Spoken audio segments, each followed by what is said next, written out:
Setelah sempat padam, api baru kembali muncul di Taman Nasional Waikambas, Lampung Timur. Api dilaporkan muncul di 3 titik baru pada Minggu pagi dan terus membesar dikarenakan kencangnya hembusan angin serta lahan yang juga didominasi oleh tanaman kering. Ratusan personil gabungan diterjunkan. Proses pemadaman sempat mengalami kesulitan lantaran lokasi yang sulit dijangkau, namun akhirnya berhasil dipadamkan.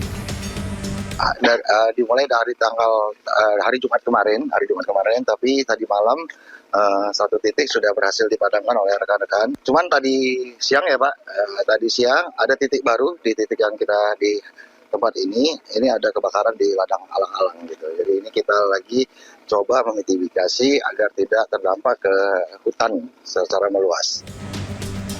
Sementara itu, hewan-hewan yang berada di Taman Nasional Waikambas juga terus dimonitor. Gajah-gajah dalam kondisi sehat dan tidak terdampak kebakaran. Ini memang habitat gajah Taman Nasional, tapi alhamdulillah di kebakaran ini tidak ada satu ekor gajah pun yang kemudian terdampak. Karena posisi saat ini, kelompok gajah yang kita pasangin kolakar kita bisa monitor 1 kali 24 jam. Dia kemana saja. Dan saat kebakaran, ini di bagian selatan Taman Nasional yang terbakar, kebetulan gajah kita ada di bagian utara. Jadi sangat jauh, dan itu perlu kami sampaikan bahwa alhamdulillah gajah kita tidak ada yang terdampak dari secara langsung ya daripada kebakaran hutan kali ini. Sebelumnya pada Jumat 21 Agustus lalu, kebakaran sempat terjadi di Taman Nasional Waikambas. 250 personel gabungan dikerahkan memadamkan api. Dugaan sementara kebakaran dipicu aktivitas pemburu liar. Pemirsa, Presiden Prabowo Subianto meminta kebakaran lahan dan hutan di Lampung turut jadi perhatian pemerintah. Salah satu kawasan yang disorot yakni Taman Waikambas sebagai habitat penting gajah Sumatera. Kan Kalbar itu lebih berat ya. Jadi konsentrasi Kalbar saya juga minta diperhatikan untuk Lampung. Lampung ada Waikambas Taman Nasional itu fokus kita juga ya. Saya dapat laporan itu juga ada hotspot di situ dan sudah ada kebakaran berapa hektar gitu ya. Dan di situ kan taman konservasi kita untuk gajah dan sebagainya. Gajah-gajah terakhir termasuk di Sumatera harus kita rawat. Pemirsa, Polres Pasaman Barat menangkap 5 pria pelaku kekerasan seksual terhadap seorang wanita dengan disabilitas mental. Para tersangka juga mencekoki korban dengan narkotika jenis sabu. Pengajaran tersangka. Aparat Polres Pasaman Barat memburu tersangka kekerasan seksual hingga ke tengah laut. Di sini polisi berhasil menangkap seorang tersangka yang tengah bersembunyi di dalam kapal nelayan di perairan Air Bangis. Dalam aksinya, pelaku bersama 4 orang kawannya memperdaya korban yang mengalami kondisi disabilitas mental. Ironisnya, para pelaku juga mencekoki korban dengan narkotika jenis sabu. Polisi menduga aksi bejat pelaku terjadi secara berulang kali selama 5 hari. Disekap 5 hari. Ada dikasih juga penggunaan narkotika kepada pihak korban sehingga tak berdaya dan dasar perusahaan secara bergiliran dan berulang-ulang. Kasus ini terungkap saat keluarga mencari korban yang hilang selama 5 hari. Keluarga kemudian menemukan korban berada di rumah seorang pelaku di Jorong Kampung Padang Utara, Pasaman Barat. Masa yang tersulut emosi kemudian membakar rumah pelaku. Dari Pasaman Barat, Sumatera Barat, Aryo Hanas, iNews melaporkan.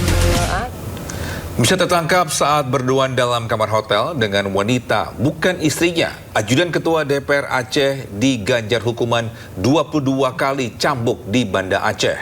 Ia terbukti melakukan pelanggaran kanun syariat Islam yang berlaku di Aceh. Atas perhatian ini kami ucapkan terima kasih. Silakan dengan segera hormat. Terbukti melakukan pelanggaran konun syariat Islam dengan berduaan dengan wanita bukan istrinya di dalam kamar hotel, mantan ajudan Ketua DPR Aceh, Yusri bin Ramli atau Pale, diganjar hukuman 22 kali cambukan di Taman Bustanul Salim, Banda Aceh. Kejaksaan Negeri Banda Aceh menyatakan eksekusi ini setelah adanya putusan pengadilan dan memiliki kekuatan hukum tetap. Selain ajudan Ketua DPR Aceh, dalam eksekusi ini petugas juga mengeksekusi okubat cambuk pada para terpidana lainnya. Hukuman bervariasi bagi terpidana perkara zina sebanyak 100 kali cambukan, kholwat atau berduaan dengan lawan jenis 10 kali, serta ikhtilat 27 kali. Usai menjalani eksekusi cambuk, seluruh terpidana kemudian diserahkan kembali ke pihak keluarga. Dari Banda Aceh, Syukri Syarifuddin, iNews melaporkan. Tabrakan beruntun di Jalan Gubernur Suryo, Surabaya yang menyebabkan 1 orang tewas viral di media sosial. Pelaku seorang wanita diduga mengemudi dalam kondisi mabuk.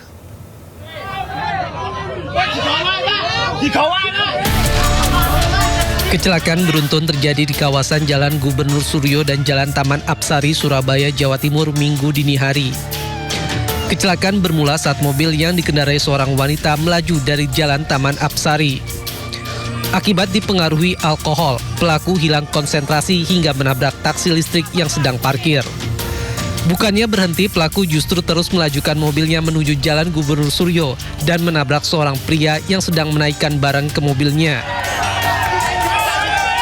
Akibatnya korban mengalami luka berat dan sempat dibawa ke rumah sakit RSUD Dr. Sutomo, Surabaya.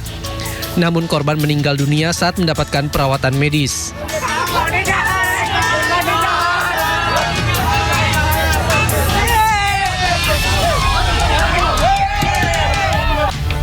Bukannya meminta maaf, pelaku justru marah kepada warga yang mengerubungi mobilnya hingga akhirnya dievakuasi petugas. Dalam pemeriksaan kami laksanakan pengecekan uji tiup, hasilnya positif minuman keras. Namun dalam hal tes urin kami cek untuk narkotikanya tidak terdapat. Di lokasi tidak ditemukan surat STNK dan SIM. Ini ditahan atau tidak, Anda? Mobil itu milik siapa? Sudah kami tetapkan sebagai tersangka.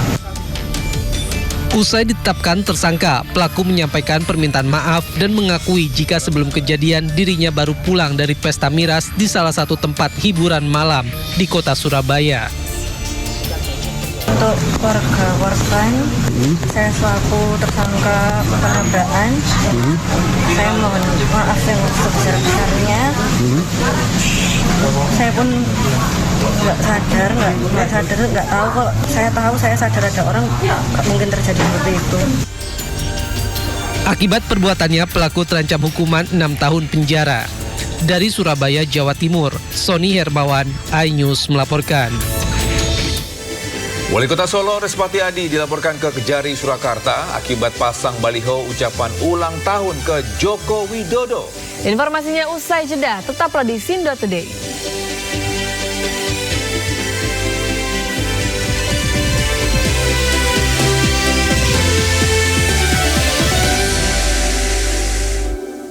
The Prime Show.